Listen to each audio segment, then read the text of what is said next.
Recently, smoking has come under fire. The University of South Florida is expanding its efforts to reduce smoking by starting a partial smoking ban on campus for this fall. This June, the Food and Drug Administration unveiled a series of 9 health warnings that will appear on every pack of cigarettes sold in the United States. This cigarette campaign is the FDA's latest weapon to combat smoking. According to the USF Health website, nearly 20% of adults in America smoke, and 3,000 children and teens become regular tobacco users every day. We talked with some students and alumni about their smoking habits. I was like 16 probably, and I started to smoke out of anger. Actually, I didn't like it the first time, but after that, one of the times I went out and I was thinking about trying it again, and I just kept smoking since then. I've tried cigarettes a couple times when I was younger. I just remember, like, after dinner, everybody would go outside and smoke a cigarette. So I'm like, well, I want to go outside and see, what it is. I think that's why I tried it at first.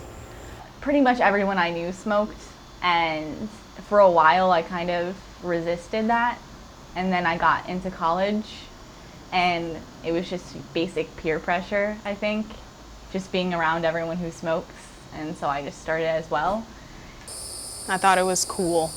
You see it in the movies, you see it on TV, and typically they show a cool person smoking. The CDC has found that smoking causes cancer, heart disease, stroke, and lung diseases.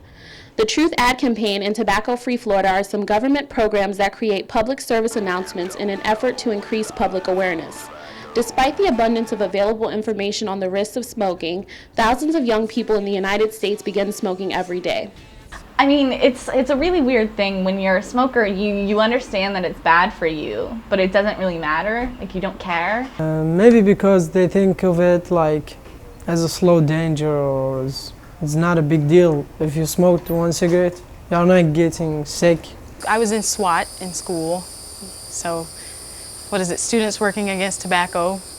So I was well aware, but I felt like it wasn't going to happen to me because I didn't do it that much. There's a discernible difference even when I would start smoking again, the week of that, like when you wake up, it honestly does feel different.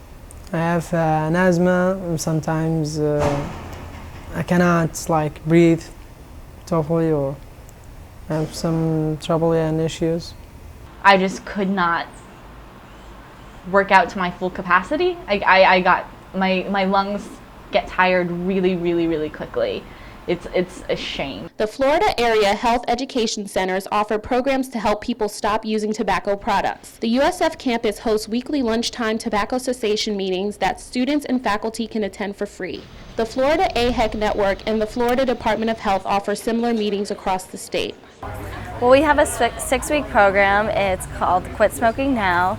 And basically what we do, it's open to the public. It's 1 hour once a week for 6 weeks. On the 3rd week, we give them free nicotine replacement, so that helps them quit as well. We kind of try to figure out what their triggers are. And usually coffee in the morning is their first trigger. And then as the day goes on, it progresses. But for example, some people, when they get in their car, that's a trigger for sure, or a smoke break at work, after dinner, after work. So most smokers have a pretty strict schedule when they smoke, especially since nowadays nobody can smoke anywhere. Basically, walking to class, that was a big one. Walking to class, I would always smoke a cigarette. Walking back from class, I'd always smoke a cigarette. And also, during the night, I would go out on the smoker bench and smoke on the bench. The Florida AHEC Quit Smoking Now program helps smokers identify the situations that may trigger them to want to smoke. Smoking cessation counselors like Laura hold weekly meetings in groups of 20 people. Laura says that most smokers in the group she counsels are successful at quitting smoking.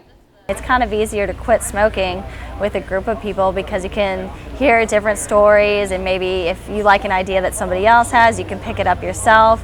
And just the fact that they have to come to a group every week, they kind of feel like they're liable. Everyone will keep saying, I will have my chance to quit it. I can keep going as long as I can. In a weird way, I looked ahead and thought, if something ever happens, if I ever get, lung cancer or emphysema or anything, I thought about how mad at myself I would be and how much I would regret it. Just stupid cigarettes. With my groups, usually 70 to 80% of the people quit. By the end of the 6 weeks, they're so happy and lively, and they can, breathe again and everything like that, and they're working their way to staying quit. To learn more about the Quit Smoking Now meetings, call 1-87-QUIT-NOW-6 or visit their website at www.ahectobacco.com.